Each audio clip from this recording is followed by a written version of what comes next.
Kala La Yahweh, Ba'ashem Yahweh Shai, Ba'ashem Rakah Kodash. Double honors unto the elders who rule well and taught me this truth.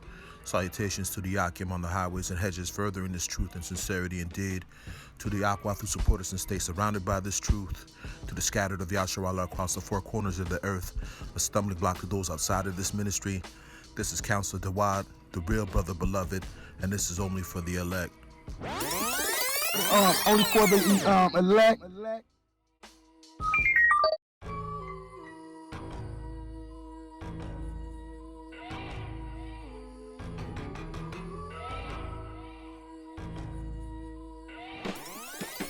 Biometrics and the RFID microchip, a sign of end times. The World Bank launched the Identification for Development, ID4D, program in 2014, a year before the Agenda 21 initiative was revised into Agenda 2030. The World Bank says an estimated 1.5 billion people in the world are unable to prove their identity. The program claims its objective is to make sure that no one is denied basic services or their rights due to lack of official identification. The RFID chip, radio frequency identification, a wireless non-contact use of radio frequency electromagnetic fields to transfer data, for the purposes of automatically identifying and tracking tags attached to objects. The mark of the beast found in Revelation 13, 16, 17, is a worldwide system that collects and gathers information, banking, monetary, and medical information, and ties in with personal records of all kinds. This microchip, implanted in your body, coupled with the new biometrics initiative,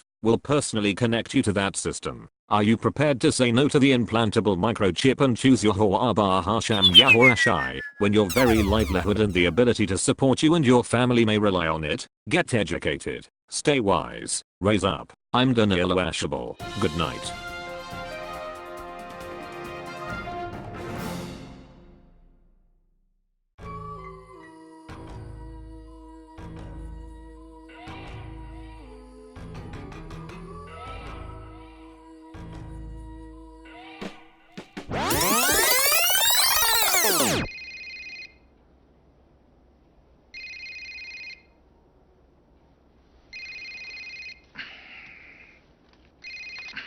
Hello.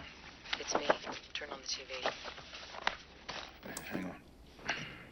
The Senate remained in emergency session late into the night debating the president's call for martial law.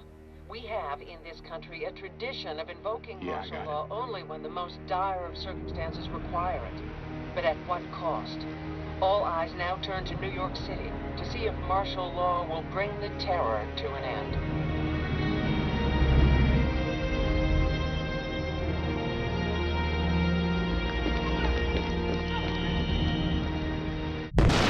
Therefore, rejoice ye heavens, and ye that dwell in them. Woe to the inhabitants of the earth and of the sea, for the devil is come down unto you having great wrath, because he knoweth that he hath but a short time.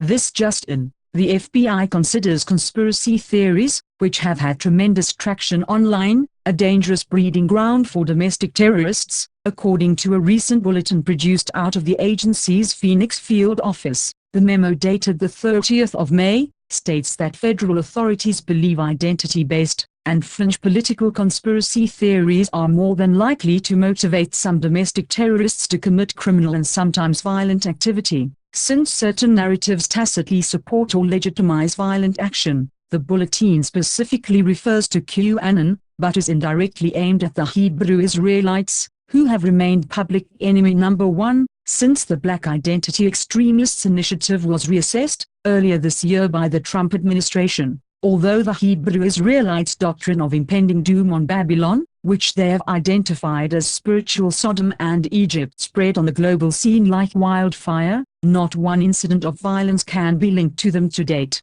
Get educated, stay wise, raise up. I'm Dana Lishaby. It's 11 o'clock. Do you know where your children are?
said, Behold, I will make thee know what shall be in the last end of the indignation.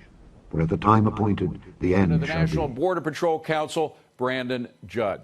Great to see you, Brandon. So what can you tell us about the preparations to follow through on President Trump's order? If you look at it, what we're doing is we're targeting those individuals that have already had their day in court. They've already had their opportunity to present their case. They were not found to have a true refugee status or a reason to be in the United States. They were ordered deported by a judge, and frankly, they haven't left. So they're defying the law. They defied the law in the first place by crossing the border illegally. Now they're defying the law by ignoring a judge's order that says that they don't have a right to be here to be deported. So these individuals have already had that chance to exhaust all of their appeals rights, and they still continue to push back and ignore the laws of the United States. This is an operation that has to happen.